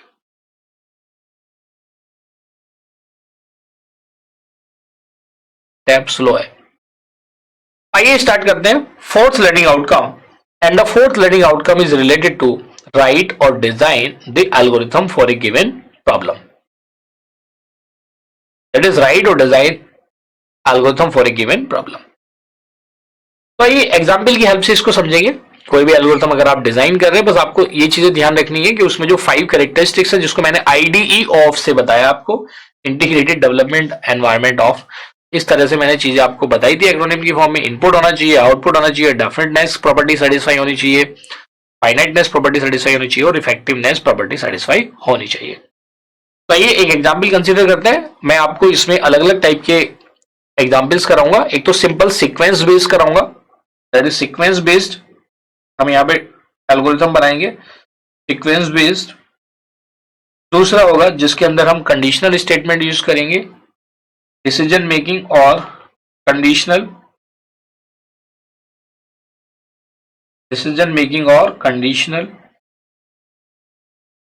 और थर्ड है जिसमें हम लूप्स का यूज करेंगे, we will use the loops. तो लूप और आइट्रेशन, लूप क्या होते हैं कि अगर कुछ सीक्वेंस ऑफ स्टेटमेंट को हमें बार बार एग्जीक्यूट करना होता है तो हम उसको किस में डाल देते हैं, लूप में, कि भाई ये लूप के थ्रू एग्जीक्यूट हो। डिसीजन मेकिंग आप जानते ही हैं, जैसे अगर आपको सिलेक्शन बिटवीन टू करना है, सिलेक्शन अमंग मल्टीपल करना है, तो देखिए डिसीजन मेकिंग में क्या होता है, अगर आपको दो के बीच में सिलेक्शन करना है, इसके बीच में, इन बिटवीन टू, तो सिलेक्शन बिटवीन टू में आप क्या यूज करते हो, if else. Selection between two, एक होता है selection among multiple, selection among multiple.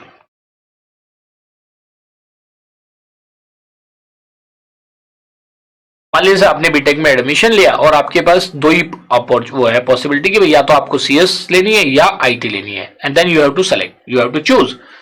तब हम क्या यूज करेंगे वहां पे, इफ एल्स। तो यहाँ पे हम क्या यूज करते हैं यूजुअली, इफ एल्स।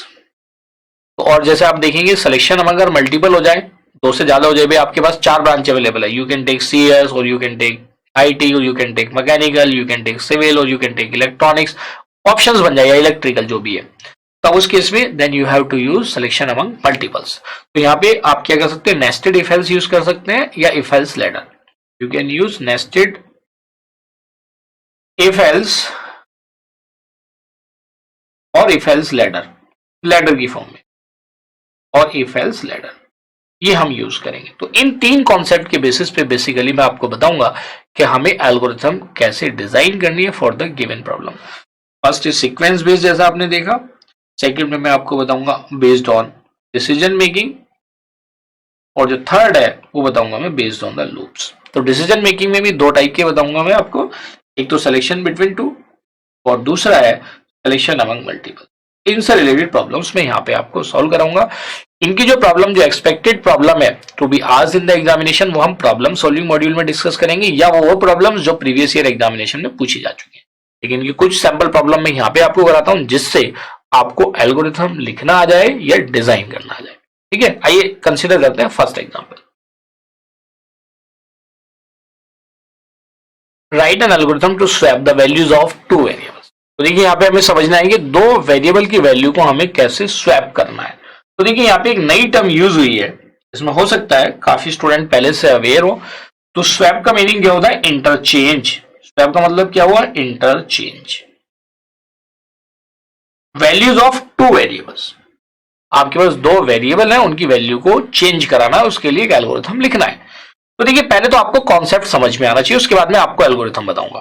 तो देखिए कॉन्सेप्ट क्या है इसमें, वो कहता है जी आपको जो इनपुट प्रोवाइड करनी है, से अगर आपने a is equal to 3 provide किया, b is equal to 4 provide किया, तो आउटपुट क्या प्रोड्यूस होना चाहिए, output should be a is equal to 4 and b is equal to 3। इससे क्या हो जाएगी, स्वैपिंग होगी। दिस इज कॉल्ड स्वैपिंग, कि जिसकी जो वैल्यू थी वो दूसरे को चलेगी, उसकी वैल्यू उसके पास आ गई। तो देखिए आपने देखा था जो b की वैल्यू थी वो a में आ गई, और जो a की वैल्यू थी वो किसमें चलेगी, b में। तो ये क्या हो गया, इंटरचेंज हो गया। अब इन वैल्यूज को इंटरचेंज करने के लिए, स्वैप कराने के लिए आपके पास टू डिफरेंट मेथड्स हैं। मैं आपको दोनों मेथड के कॉन्सेप्ट बताता हूं, फिर आप किसी भी मेथड को अप्लाई करके एल्गोरिथम बना सकते हो। मेथड फर्स्ट, सो आइए देखिए मेथड फर्स्ट और मेथड सेकंड दोनों को हम समझ लेते हैं, और दोनों को समझने के बाद हम क्या करेंगे, इसको अप्लाई करके एल्गोरिथम लिखेंगे। एग्जाम में आपको ये दोनों एक्सप्लेन नहीं करने, मैं आपको, क्योंकि ये कॉन्सेप्ट आया तो मैं आपको ये कॉन्सेप्ट समझा रहा हूं। जब एग्जामिनेशन में आएगा तो सिंपल आप एल्गोरिथम लिखेंगे, जो मैं बाद में बताऊंगा, क्योंकि मुझे तब तक कॉन्फिडेंस नहीं आएगा जब तक आपको कॉन्सेप्ट क्लियर ना हो। तो आइए, एक फर्स्ट मेथड है with the help of third variable, using third variable, you can write it as using third variable. Third variable मतलब आपने एक टेम्परेरी वेरिएबल यूज कर लिया और उसकी हेल्प से आप क्या करा रहे हैं, इन दोनों को स्वैप करा रहे हैं। और जो मेथड 2 है विदाउट यूजिंग थर्ड वेरिएबल, क्या लिख सकते हैं, you can write it as without using third variable.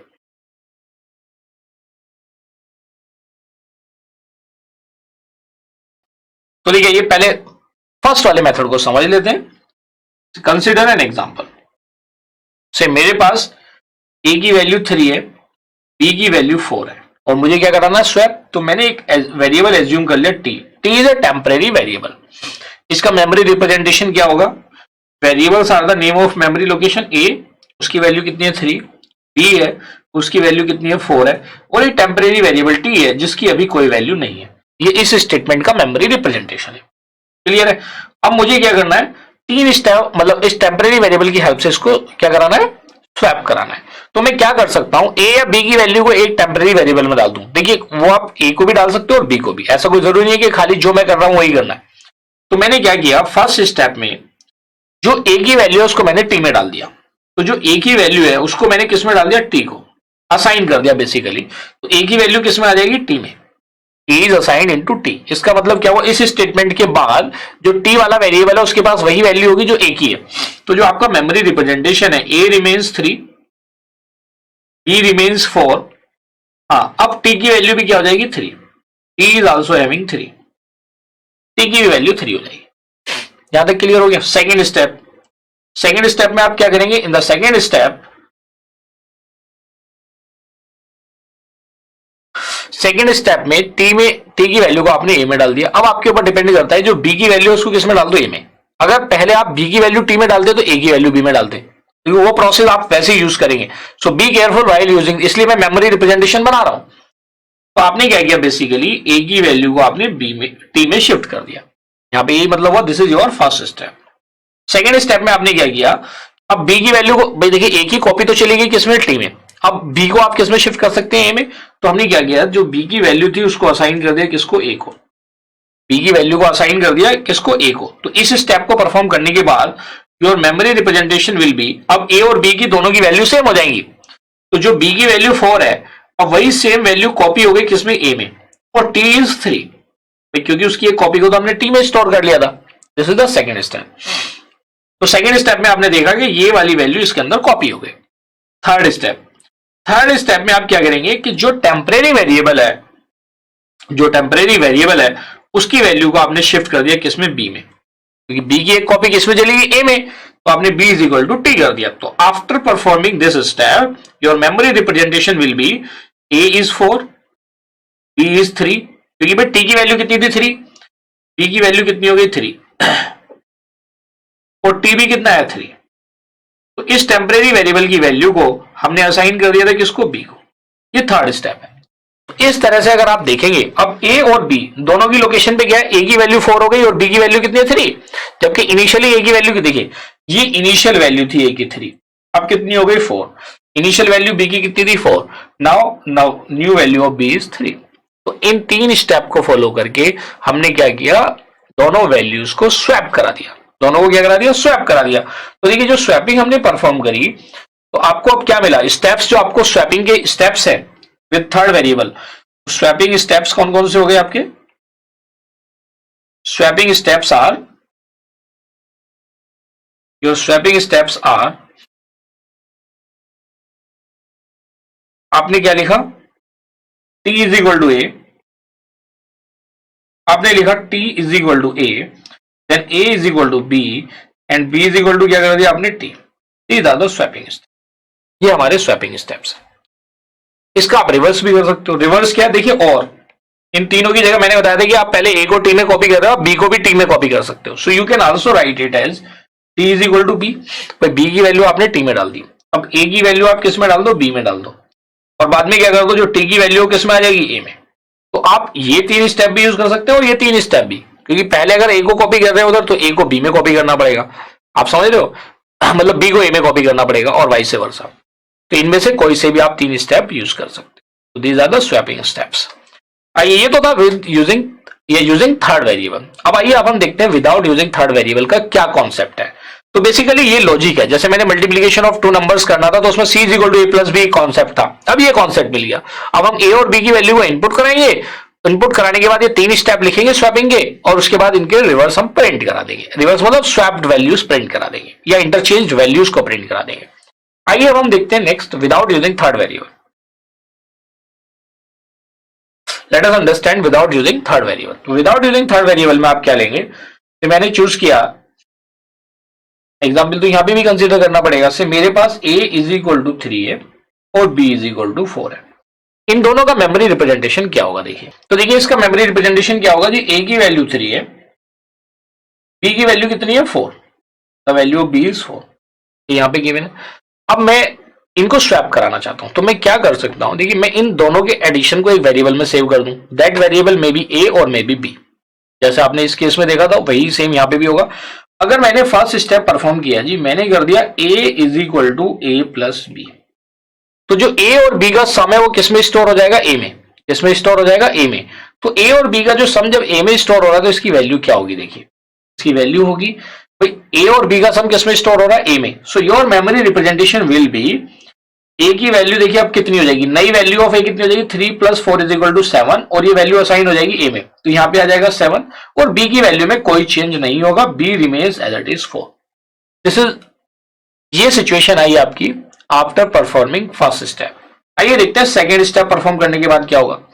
अब मैं क्या कर सकता हूं, अगर मुझे बी की वैल्यू फाइंड आउट करनी है तो बी की वैल्यू को फाइंड आउट करने के लिए मैं उसको ए में से सबट्रैक्ट कर दूं। तो जब मैं ए में से सबट्रैक्ट करूंगा तो मुझे क्या मिलेगा, 7 - 4 = 3, और मेरी वहां पे बी की वैल्यू कितनी है, 4। So I can write it as b is equal to A minus B.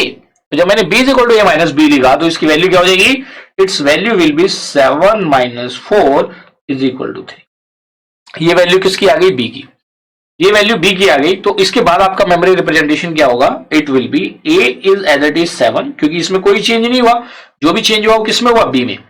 और बी की वैल्यू में, क्योंकि बी की जो नई वैल्यू है वो क्या है, 3 है। जैसे यहाँ पे ए की नई वैल्यू कितनी थी, 3, तो पहले स्टेप के बाद बी में कोई चेंज नहीं था, दूसरे वाले में ए में कोई चेंज नहीं है। तो और आपको ये पता ही है कि मेमोरी लोकेशन में एट ए टाइम ए की वैल्यू रह सकती है, और बी की वैल्यू कितनी आ गई मेरी, 3। यहां तक क्लियर है, ए की वैल्यू 7 है और बी की वैल्यू कितनी हो गई, 3 हो गई। आइए अब आते हैं हम थर्ड स्टेप में। जब मैं थर्ड स्टेप में जाता हूं, भाई बी मेरा 3 हो चुका है, अब मुझे ए फाइंड आउट करना है, तो अब मुझे ए को फाइंड आउट करने के लिए क्या कर सकता हूं, ए में से मैं बी को सबट्रैक्ट कर दूं, तो इसकी वैल्यू क्या हो जाएगी, a is equal to A minus b. अगर मैं ये स्टेप लिखता हूं तो मुझे क्या मिलेगा, भाई 7 - 3 = 4। तो देखिए ए की वैल्यू कितनी होगी, 4। Now your memory location will be A is 4 and B is 3। यही तो मुझे चाहिए था भाई, जो इनिशियल वैल्यूज मैंने एज्यूम करी थी, ए की वैल्यू कितनी थी, देखिए यहाँ पे 3, अब ए की वैल्यू कितनी होगी, 4। पहले बी की वैल्यू 4 थी, अब बी की वैल्यू कितनी होगी, 3। तो ये 3 स्टेप फॉलो करने के बाद आप 2 वैल्यूज को स्वैप कर सकते हो। तो इसका मतलब क्या हुआ, जो स्वैपिंग का कॉन्सेप्ट है विदाउट यूजिंग थर्ड, देखिए अगर एग्जामिनेशन में उसमें मेंशन किया है, खाली उसने कहा जी एक एल्गोरिथम लिखो for the swapping of 2 variables, तो वो तो आप कोई सा भी यूज कर सकते हो। लेकिन अगर उसने एक्सप्लिसिटली मेंशन किया है कि विदाउट यूजिंग थर्ड वेरिएबल, तब आपको ये वाला मेथड यूज करना है। उसने कहा जी यूजिंग थर्ड वेरिएबल, तो आपको लेफ्ट वाला यूज करना है। समझ लो, ये दोनों ही कॉन्सेप्ट इंपॉर्टेंट है। तो आपके जो स्वैपिंग के स्टेप्स है, द स्वैपिंग स्टेप्स आर,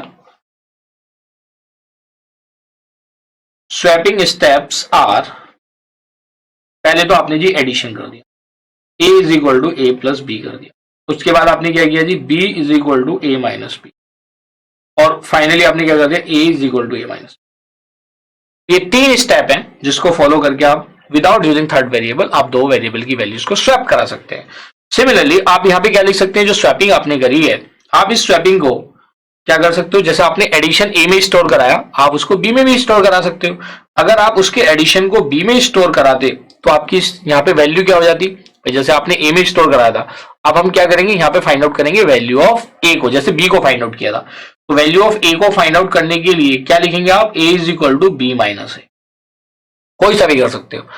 जब ए की वैल्यू आ जाएगी नहीं तो अब आप क्या फाइंड आउट करेंगे, बी फाइंड आउट करेंगे। तो बी को फाइंड आउट करने के लिए आप क्या लिखेंगे, b is equal to b minus a. तो आप कोई से भी 3 स्टेप फॉलो कर सकते हैं, या तो ये 3 स्टेप या ये 3 स्टेप, वैसे ही वर्क करेगा जैसे आपने उस केस में किया, बस मेमोरी रिप्रेजेंटेशन अलग अलग हो जाएगी। Is it clear to you? I hope कि ये कॉन्सेप्ट आपको समझ में आ गया, and these are very important concept. ये आप अगर फर्स्ट ईयर से शुरू करते हैं तो इन कॉन्सेप्ट का कहीं ना कहीं इनडायरेक्टली यूटिलाइजेशन हो जाता है। समझ में आ गया? चलिए, अब इसकी अगर एल्गोरिथम एग्जाम में आती है तो आप कैसे भी लिख सकते हो। अगर आता है जी यूजिंग थर्ड वेरिएबल तो ये 3 स्टेप लिख देना, आता है विदाउट यूजिंग थर्ड वेरिएबल तो आप ये 3 स्टेप लिख देना। Is it clear? चलिए, तो यहाँ पे हम क्या लिखेंगे, अब एल्गोरिथम। तो बेसिकली इस क्वेश्चन का जो आंसर है वो अब मैं लिखने जा रहा हूं। ये तो मैंने आपको कॉन्सेप्ट समझाया है, क्योंकि कॉन्सेप्ट अगर आपको क्लियर नहीं है तो एल्गोरिथम यूजलेस है। क्योंकि आपको मैं फिर से बता दूं, मेरा जो आप लोगों को समझाने का है कि आप जो भी स्टडी करें वो कॉन्सेप्चुअल स्टडी करें। और जैसे जो भी स्टूडेंट है, मान लिया मैं हमेशा स्टूडेंट को बताता हूं कि अगर आप फर्स्ट ईयर में हैं, अगर आप ये एज्यूम करके चले या ये आप अपना डिटर्मिनेशन बना ले कि पर डे मुझे एक कॉन्सेप्ट लर्न करना है, तो 4 साल की इंजीनियरिंग में 1 साल में आपके 365 या 366, जो भी, अगर लीप ईयर आ गया तो 366 हो जाएंगे।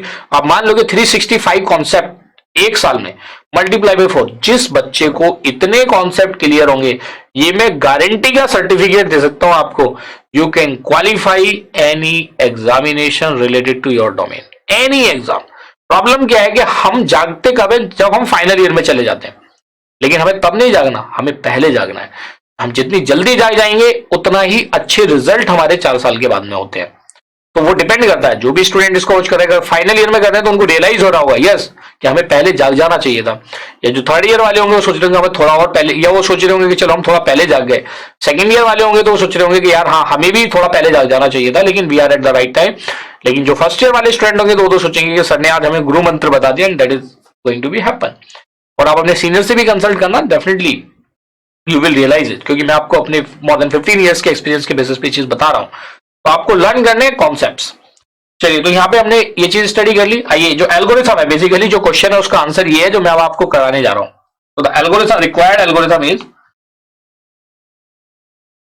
और एग्जाम में ये सब नहीं लिखना है कॉन्सेप्ट जो ऊपर वाली बात हो रही है, ये तो मैंने आपको समझाने के लिए बताया, अपने नोट्स अच्छे से बना लेना। रिक्वायर्ड एल्गोरिथम, फर्स्ट स्टेप क्या हो जाएगी, the first step is start. Second step क्या हो जाएगी, आप दो वेरिएबल की वैल्यू को क्या कराएंगे, input.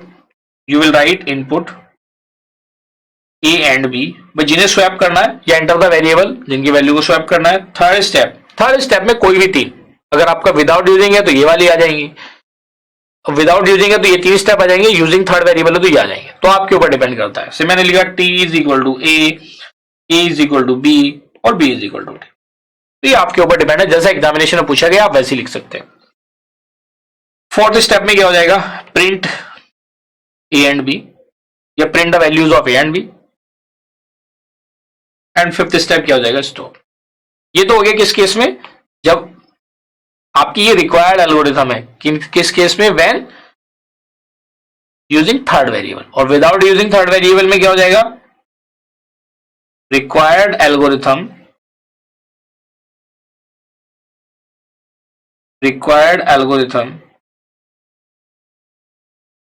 Without using third variable. मैं इसको नीचे तक ही कर देता हूं। तो विदाउट यूजिंग थर्ड वेरिएबल में क्या होगा, स्टार्ट, सेम वैसे ही रहेगा, सिर्फ 3 स्टेप चेंज हो जाएंगे। इनपुट, तो आप कोई सा भी कर सकते हो as per the requirement. Input A and B, इसके ए एंड बी ऐसा कोई फिक्स नहीं, आप एक्स वाई आई जे कोई भी वेरिएबल यूज कर सकते हो, P Q. Third step you can write it as A is equal to A plus B and B is equal to A minus B and A is equal to A minus B. And fourth step में क्या होगा, print A and B. And fifth step क्या हो जाएगी, stop. Fifth step क्या होगा, stop. तो इस तरह से आपकी एल्गोरिथम वर्क करती है। तो आई होप ये कॉन्सेप्ट क्लियर हो गया। ये किसके ऊपर बेस्ड है, this is based on the concept of sequence. एक सीक्वेंस में आपकी एल्गोरिथम एग्जीक्यूट हो रही है, कोई डिसीजन मेकिंग नहीं है, कोई लूप नहीं है। तो यहाँ पे बेसिकली जो मैंने आपको फर्स्ट प्रॉब्लम स्टार्ट कराई थी, this is based on the first concept which is sequence. This is sequence based. आइए एक प्रॉब्लम करते हैं which is based on the, किसके ऊपर बेस्ड होगी, that is based on the decision making.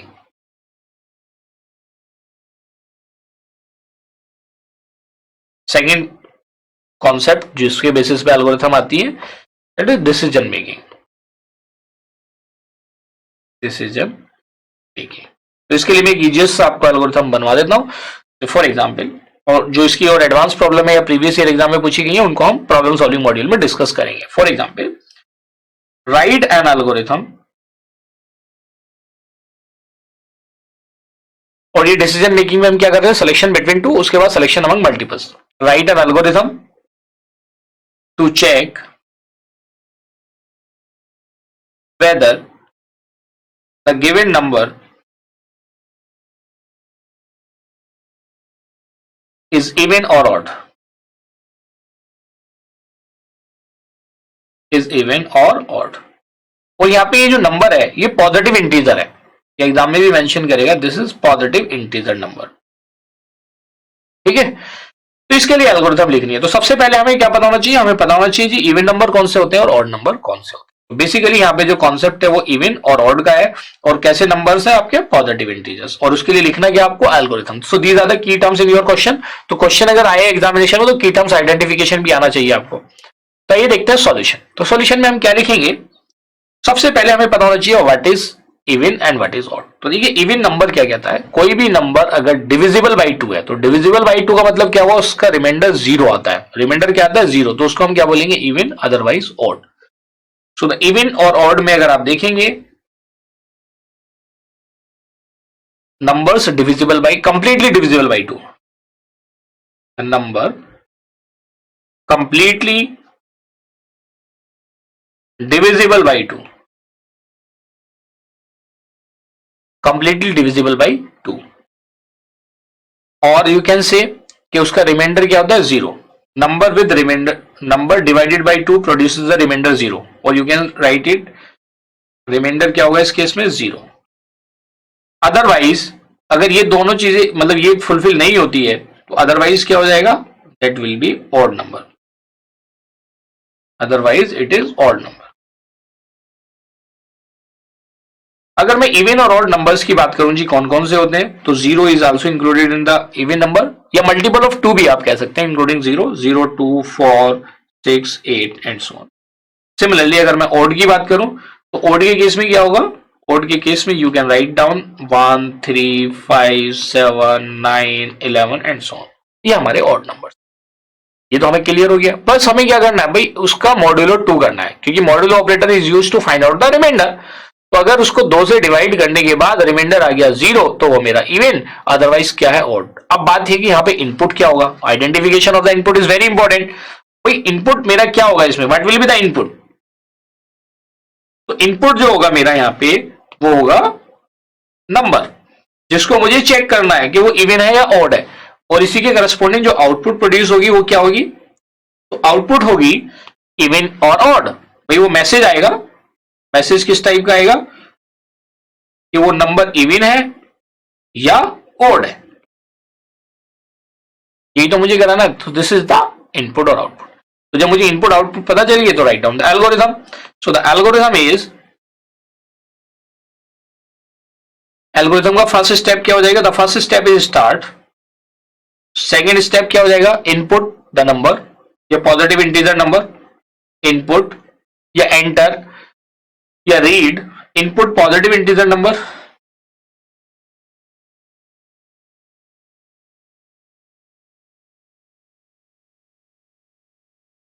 Third step positive integer number को हम input करा रहे हैं। इनपुट हो गया हमारा, अब हम कंडीशन लगाएंगे, इफ जो नंबर है अगर वो पॉजिटिव इंटीजर नंबर से एन, मैंने उसका नाम दे दिया जी एन, एन का मैं मॉड्यूलो डिवीजन, देखिए मॉड्यूलो डिवीजन के लिए ये वाला ऑपरेटर यूज होता है परसेंटेज, ये परसेंटेज नहीं है यहाँ पे, ये यहाँ पे हम यूज करते हैं modulo division, this is use for modulo division, note कर लेना इसको, ये बहुत इंपॉर्टेंट है और बच्चे इसमें कंफ्यूज रहते हैं। Modulo division, it is use to find the remainder, use to find the reminder.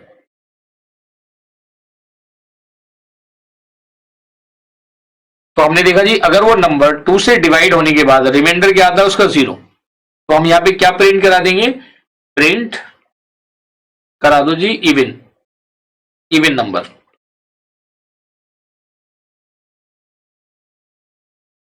Otherwise क्या प्रिंट करा दो, ऑड नंबर। आप उसका नेक्स्ट स्टेप भी बना सकते हो, इसी में भी लिख सकते हो। आपने लिखा जी otherwise odd number, otherwise print odd number, या एल्स भी कर सकते हो, अदरवाइज की जगह you can use else as well, print odd number. और फोर्थ स्टेप क्या हो जाएगा, स्टॉप। ये क्लियर है। तो यहां पे डिसीजन मेकिंग होगी कि भाई अगर वो कंडीशन ट्रू है तो इफ प्रिंट हो जाएगा इवन नंबर, अगर वो कंडीशन फॉल्स है तो अदरवाइज आ जाएगा। अदरवाइज की जगह you can also use else, else और अदरवाइज। एग्जाम में आप एक ही टर्म यूज करेंगे, दोनों तो मैं आपको समझाने के लिए बता रहा हूं। ये चीज क्लियर है, ये मेरी एल्गोरिथम है और ये इसके स्टेप्स है। अब जैसे मैं बताता हूं कि भाई एल्गोरिथम की ट्रेसिंग भी आना चाहिए, प्रीवियस वाले में मैंने इसलिए ट्रेसिंग नहीं बताई थी, क्यों, क्योंकि मैं ऑलरेडी उसकी कॉन्सेप्ट बता के आपको पूरी ट्रेसिंग बता ही चुका था। आइए इसकी ट्रेसिंग भी समझ लेते हैं। तो ट्रेसिंग इज इंपॉर्टेंट, मतलब आपको ये चीज पता होनी चाहिए कि कैसे हम अपनी प्रॉब्लम को ट्रेस करते हैं।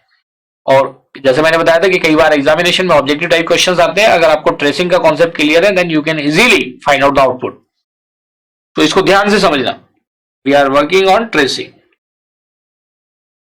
पहला स्टेप क्या है ट्रेसिंग में जी, स्टार्ट। सेकेंड स्टेप में आपको एक नंबर इनपुट कराना है, मैं एक बार इवन इनपुट कराऊंगा, एक बार ऑड। तो मैंने इसकी ट्रेसिंग फर्स्ट करा दी जब मैं इवन की बात कर रहा हूं।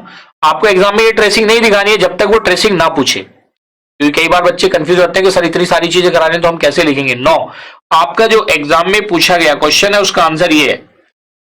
ये तो सिर्फ मैं आपको सारी चीजें समझाने के लिए बता रहा हूं, क्योंकि जब टीचर पढ़ाता है तो हमें चीजें समझ में आ जाती हैं, लेकिन बाद में जब हम खुद से करते हैं हम गोल हो जाते हैं। तो इसलिए ट्रेसिंग काम आएगी आपको अपने आप से रीड आउट करने के लिए। स्टार्ट हो गया, तो सपोज करो आपने इनपुट करा दिया, input n is equal to, आपने n इनपुट करा दिया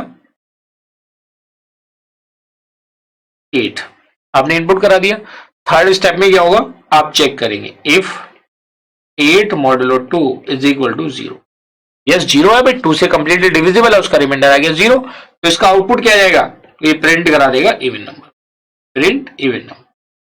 चाहे तो आप उस नंबर को भी प्रिंट करा सकते हैं, लेकिन उसकी जरूरत नहीं है क्योंकि वो तो नंबर आप चेक ही कर रहे हैं। इसका आउटपुट आ जाएगा ये, और फोर्थ स्टेप में क्या हो जाएगा, स्टॉप।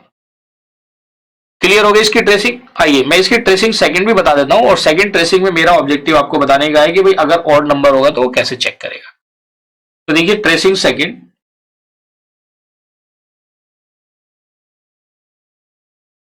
इसमें भी स्टेप आपने ले लिया, दोनों के लिए ले लिया, ये इवन के लिए था, ये ऑड के लिए। स्टार्ट, सेकंड स्टेप में क्या हो जाएगा जी, इनपुट, मैंने n की वैल्यू को इनपुट करा दिया 5। थर्ड हो गया if 5 modulo 2 is equal to 0। तो आप क्या देखेंगे जी, 5 को मैं 2 से डिवाइड करता हूं तो मेरा रिमाइंडर क्या आता है, मेरा रिमाइंडर क्या आता है 1। 5 को 2 से डिवाइड करेंगे तो रिमाइंडर 1 ही आएगा, तो which is not equal to 0। तो अदरवाइज मतलब एल्स वाला प्रिंट करा देगा। तो यहाँ पे क्या प्रिंट करेगा जी, it will print odd number. ये जी ये जो 5 है ये आपका ऑड नंबर है। और फोर्थ स्टेप क्या हो जाएगा, स्टॉप। तो देखिए इस तरह से आपके एल्गोरिथम वर्क करते हैं। तो आई होप कि आपने दो कॉन्सेप्ट पे एल्गोरिथम लर्न कर ली, कि algorithm based on the sequence and algorithm based on the decision making. अब बचती है लूप वाली। आइए थर्ड अप्रोच को हम और डिस्कस कर लेते हैं।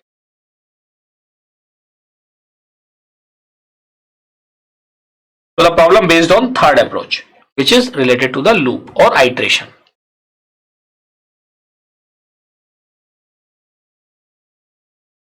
Loop is also known as iteration, कि जहां पे जो सेट ऑफ स्टेटमेंट है अगर उन्हें हमें बार बार एग्जीक्यूट कराना है तो हम क्या यूज करते हैं, loop. Used for set of statements, set में एक एलिमेंट एक स्टेटमेंट भी होता है। Use for set of statement, use for the execution of set of statements multiple times.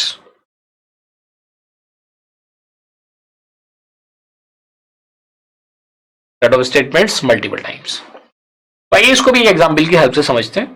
तो इसमें जो टर्म हम यूज करते हैं लाइक रिपीट, अनटिल, इस टाइप के टर्म हम यहां पे यूज करते हैं। The terms use repeat, until.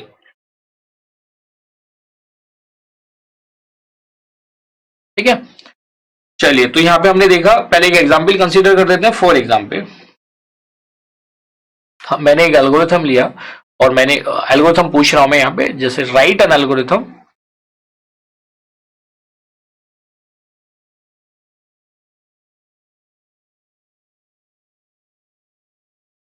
To find the sum of N natural number.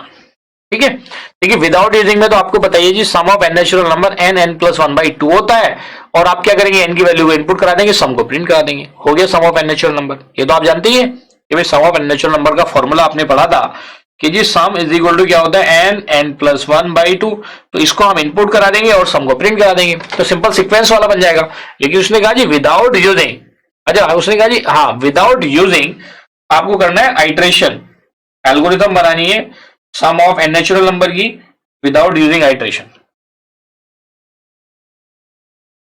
Sorry without using iteration नहीं, यूजिंग आइट्रेशन। ठीक है, तो आइए देखिए सॉल्यूशन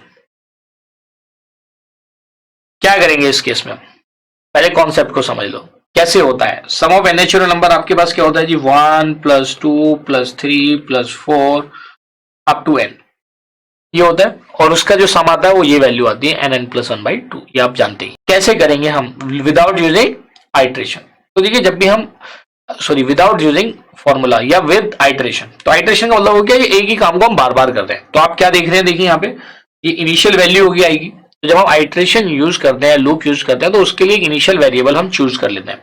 मैंने मान लिया जी इनिशियल वेरिएबल मेरा आई है, जिसकी इनिशियल वैल्यू क्या होगी 1।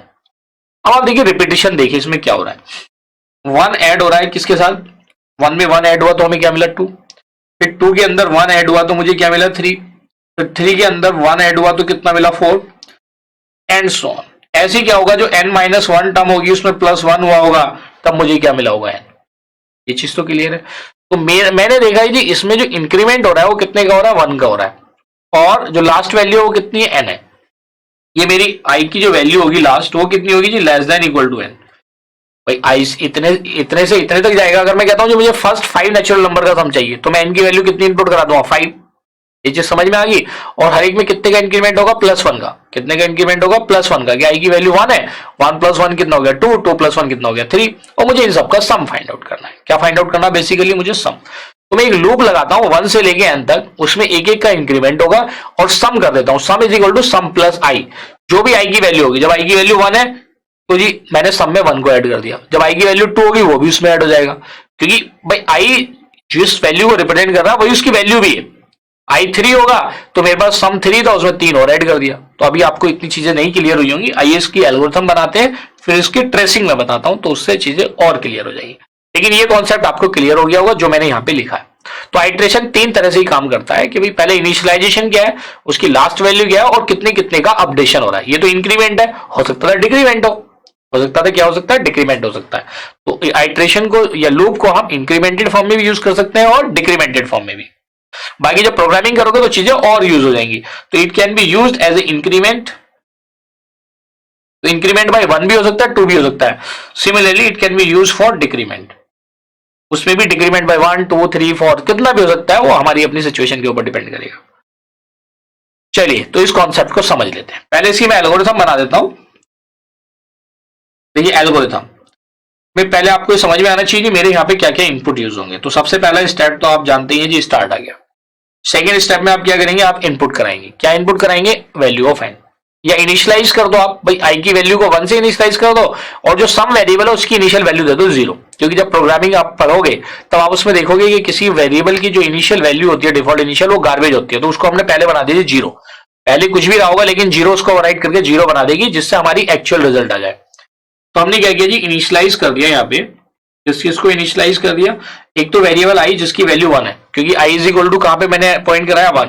फिर मैंने सम की एक इनिशियल वैल्यू ले ली 0। यहां तक क्लियर। थर्ड स्टेप में हमने क्या किया, हम इनपुट करा देंगे n की वैल्यू को। भाई कितने नेचुरल नंबर का सम करना है ये तो मुझे n से पता चलेगा ना। सो इनपुट n, भाई मुझे 5 का करना है, 10 का करना है, 20 का करना है, 50 का करना है, क्योंकि फाइनाइट नंबर तक ही करना है, इनफाइनाइट तो है नहीं। फोर्थ स्टेप, इनिशियलाइजेशन तो आपका हो गया था। अब इस स्टेप में आप क्या लिखेंगे, आप यहां पे ये भी लिख सकते हो जी, रिपीट स्टेप 3 एंड 4, 3, 4 एंड 5, कब तक, जब तक उसकी value less than equal to n है। वो काम आप बाद में भी कर सकते हो और पहले भी कर सकते हो। प्री भी टेस्ट कर सकते हो, पोस्ट टेस्ट भी कर सकते हो। तो जो लूप है, जब प्रोग्रामिंग करोगे तो प्री टेस्ट को हम व्हाइल बोलते हैं और पोस्ट टेस्ट को हम क्या बोलते हैं, डू व्हाइल। लेकिन यहाँ पे हम व्हाइल और डू व्हाइल यूज नहीं कर रहे हैं, हम यहाँ पे प्री और पोस्ट की बात कर रहे हैं। तो जब हम प्री और पोस्ट की बात कर रहे हैं तो इन केस वो प्री एंड पोस्ट हम क्या लिखेंगे, वी विल राइट। तो ये देखते हैं, इनपुट करा दिया हमने वैल्यू ऑफ n को, तो हमने क्या लिखा, फिर जिस सम को हमने कर दिया sum is equal to sum plus i. क्या कर दिया, sum is equal to sum plus i, और आई की वैल्यू को बढ़ाना है किससे, +1 से। फिफ्थ स्टेप में मैंने क्या कर दिया जी, आई इज इक्वल टू i+1। और सिक्स स्टेप में मैंने क्या किया, इन फोर्थ और फिफ्थ स्टेप को रिपीट करा दिया। कब तक, जब तक आई की value less than equal to n है। सिक्स स्टेप में मैंने क्या लिखा, repeat steps 4 and 5 until I is less than equal to n। जब तक रिपीट करो जब तक वो less than equal to n है, जैसे कि आपने ऊपर सीक्वेंस में देखा था। सेवंथ स्टेप में आप क्या करेंगे, आपका सम तो आ गया, रिपीट होकर जब ये कंडीशन फॉल्स होगी, सिक्स्थ वाली, जब ये कंडीशन फॉल्स होगी तो आप सम को प्रिंट करा देंगे। So what will you write, you will write print sum. और लास्ट स्टेप में आप क्या करा देंगे, stop, you will write stop. यहां तक क्लियर है, ओके। अब इसकी आइए ट्रेसिंग कर लेते हैं। Let us start the tracing.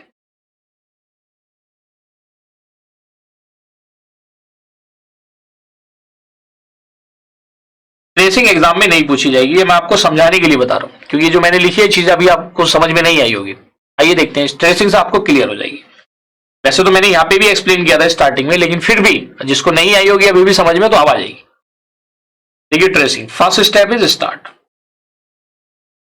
Second step में क्या कहता है जी, initialise i is equal to 1। Initialise i is equal to 1 है, वो तो ठीक है जी, हमने आई को 1 इनिशियलाइज कर रखा और सम की इनिशियल वैल्यू क्या है 0 है। इसका मेमोरी रिप्रेजेंटेशन क्या देखेंगे जी, आई की वैल्यू यहाँ पे 1 है और सम की इनिशियल वैल्यू क्या है 0, ये इसका मेमोरी रिप्रेजेंटेशन है, इसकी हमें जरूरत पड़ेगी। थर्ड एक हमारे पास वेरिएबल था n, तो यहाँ पे हमने इनपुट करा दिया जी n, इनपुट n, और से n की वैल्यू को इनपुट करा दिया हमने 5। तो 5 ज्यादा हो जाएगी, 3 तक कर लेते हैं, ट्रेसिंग थोड़ी इजी हो जाएगी। थर्ड इजी का मतलब जल्दी कंप्लीट हो जाएगी, आपको कॉन्सेप्ट समझ में आ जाएगा। फोर्थ स्टेप में हमने क्या किया जी, sum is equal to sum plus i. तो देखिए सम की इनिशियल वैल्यू क्या 0 है, आई की इनिशियल वैल्यू क्या 1 है, तो जैसे ही मैंने स्टेटमेंट लिखा sum is equal to sum plus i, तो इसमें क्या होगा, सम की इनिशियल वैल्यू 0 थी, आई की 1 थी, तो सम की जो नई वैल्यू आ जाएगी वो कितनी आ जाएगी 1। The new value of sum is 1।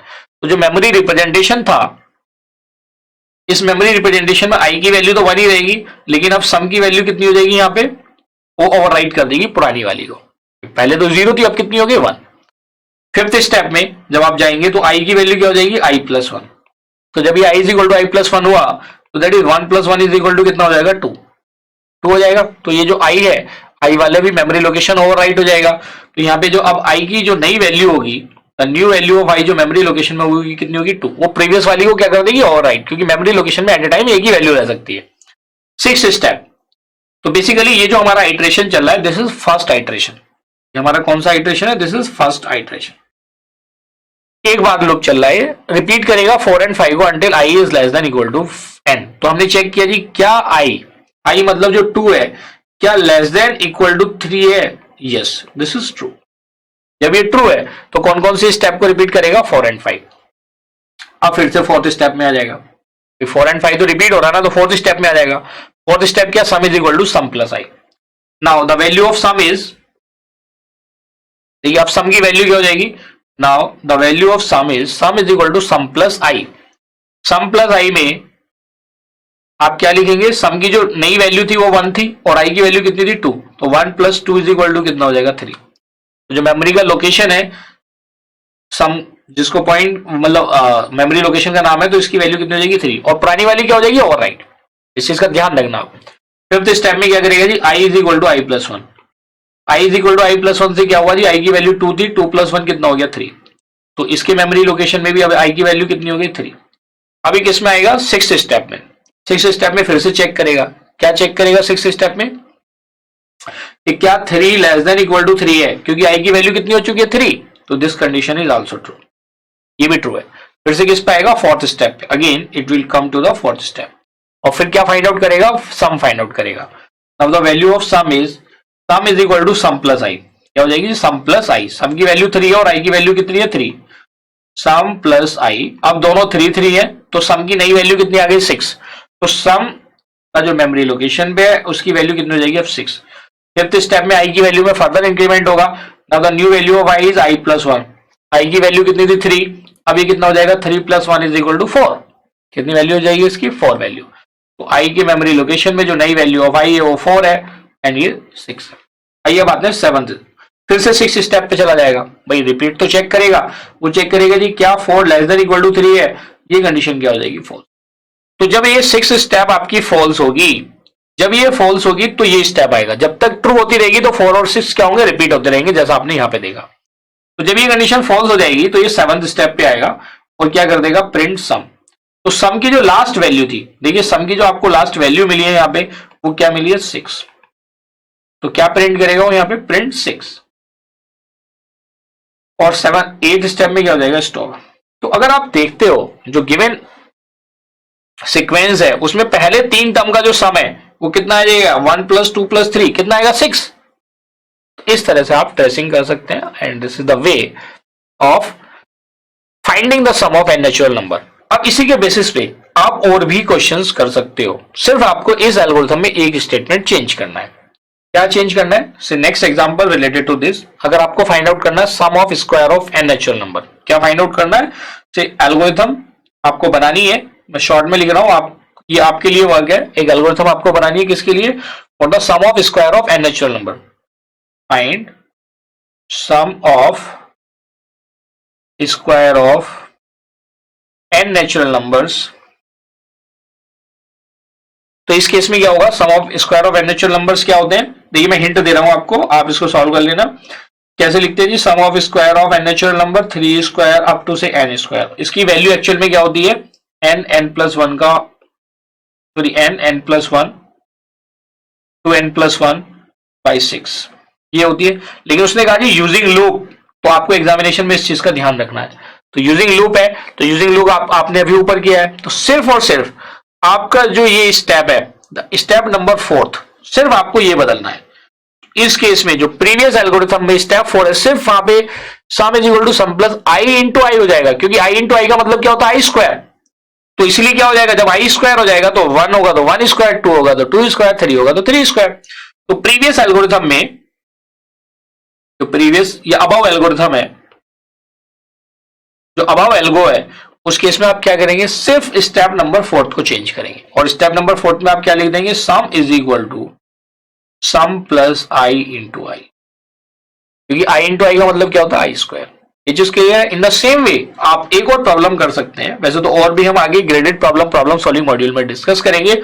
आप फाइंड आउट, आप एक एल्गोरिथम लिख सकते हैं, algorithm find sum of cube of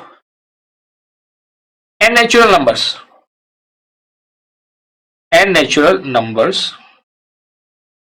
using loop। तो इस केस में क्या हो जाएगा, जो 4th स्टेप होगा फ्रॉम वही same above algorithm, follow above algorithm, आप खुद से कर लेना और उसकी ट्रेसिंग जरूर करना खुद से, to build up your confidence. तो आप 4th स्टेप उसमें क्या हो जाएगा, सिर्फ और सिर्फ आप समझ गए होंगे, काफी लोगों ने खुद से भी कर लिया होगा, सम plus i into I into आई। इस तरह से आप आई इंटू आई का मतलब क्या होगी, आई क्यूब। और आप जानते हैं जी sum of cube of N natural number क्या होता है जी, 1 cube plus 2 cube plus 3 cube up to say n cube. ये हमें फाइंड आउट करना है एक्चुअल में क्या होता है, n+1/2 का होल स्क्वायर, ये होता है। लेकिन हमें फॉर्मूले की हेल्प से नहीं करना है। उसने कहा जी यूजिंग लूप, तो इस चीज का ध्यान रखना, सम ऑफ क्यूब। तो डियर स्टूडेंट, इस तरह से आपने डिफरेंट टाइप के एल्गोरिथम का फॉर्मेशन देखा, कैसे बनाते हैं, और इनकी ग्रेडेड प्रॉब्लम को हम प्रॉब्लम सॉल्विंग मॉड्यूल में डिस्कस करेंगे। तो इस तरह से देखिए, जो आपके इस टॉपिक का 4th लर्निंग आउटकम था, उसको भी आपने यहाँ पे अचीव कर लिया। इट इज राइट और design algorithm for a given problem. तो डियर स्टूडेंट, जैसे इस टॉपिक के मैंने बिगनिंग में बताया था कि इस टॉपिक को कंप्लीट करने के बाद you will be able to define and identify approaches to problem solving. Now I am very much sure कि you are able to define and identify approaches to problem solving, जिसमें आप approaches को बता पाएंगे कि भाई ये फॉरवर्ड क्या है, फॉरवर्ड है, बैकवर्ड है, या स्प्लिटिंग अप्रोच है, या मर्जिंग अप्रोच है। आई मीन कि वो टॉप डाउन है या बॉटम अप है। Now you can differentiate between both of them कि भाई one is based on splitting approach, the other one is based on merging approach. These are the basic concepts जो आपको याद रखने हैं। And the third learning outcome, you are able to define and write its characteristics. अब आप easily you can define the algorithm, जैसे आपको पता है कि step by step procedure to solve a particular problem, and characteristic के लिए मैंने आपको एक acronym बताया था, that is IDE of। IDE मैंने इसलिए चूज किया क्योंकि वो इंटीग्रेटेड डेवलपमेंट एनवायरनमेंट है। आप कोई और दूसरा एक्रोनिम भी बना सकते हो जिसको आप अच्छे से याद रख सकते हो। So the 5 major characteristics of an algorithm, input, output, finiteness, definiteness and effectiveness, ये चीजें आपको याद रखनी है। एंड जो भी एल्गोरिथम आप डिजाइन करने, you can implement in any programming language. एक चीज और ध्यान रखना, जो आपको मैंने बीच बीच में भी बताई है कि भाई एक प्रॉब्लम के मल्टीपल सॉल्यूशंस एग्जिस्ट कर सकते हैं, तो इसका मतलब एक प्रॉब्लम की मल्टीपल एल्गोरिथम्स भी एग्जिस्ट कर सकती हैं। लेकिन जो बेस्ट एल्गोरिथम है वो डिपेंड करता है कि जो रन टाइम पे सबसे कम टाइम लेगी और जो कम मेमोरी स्पेस लेगी, उसको हम उसको किस कैटेगरी में रखेंगे, we will keep it into the best category. लेकिन आज की डेट में time is a major constant, इसलिए जो कम टाइम लेता है उसको हम ज्यादा कंसिडर करते हैं, क्योंकि memory space is very cheap. आप 200 रुपए में 8 GB 16 GB की पेन ड्राइव इजीली परचेज कर सकते हैं। कट तो इससे रिलेटेड प्रॉब्लम हमने डिजाइनिंग की भी देखी। इसमें मैंने 3 टाइप की प्रॉब्लम आपको बताई, सीक्वेंस से रिलेटेड, और सीक्वेंस के साथ साथ फिर आपको डिसीजन मेकिंग से रिलेटेड, और लूप और आइटरेशन से रिलेटेड। तो आई होप कि इससे रिलेटेड कोई भी प्रॉब्लम आएगी तो आप सक्सेसफुली अटेम्प्ट करेंगे, और इसकी ग्रेडेड प्रॉब्लम या जो प्रीवियस ईयर एग्जामिनेशन में पूछी जा चुकी है या पूछी जा सकती है, उन सबको हम प्रॉब्लम सॉल्विंग मॉड्यूल में डिस्कस करेंगे। Now we look at the feedback exercise and provide any feedback or suggestion that you have.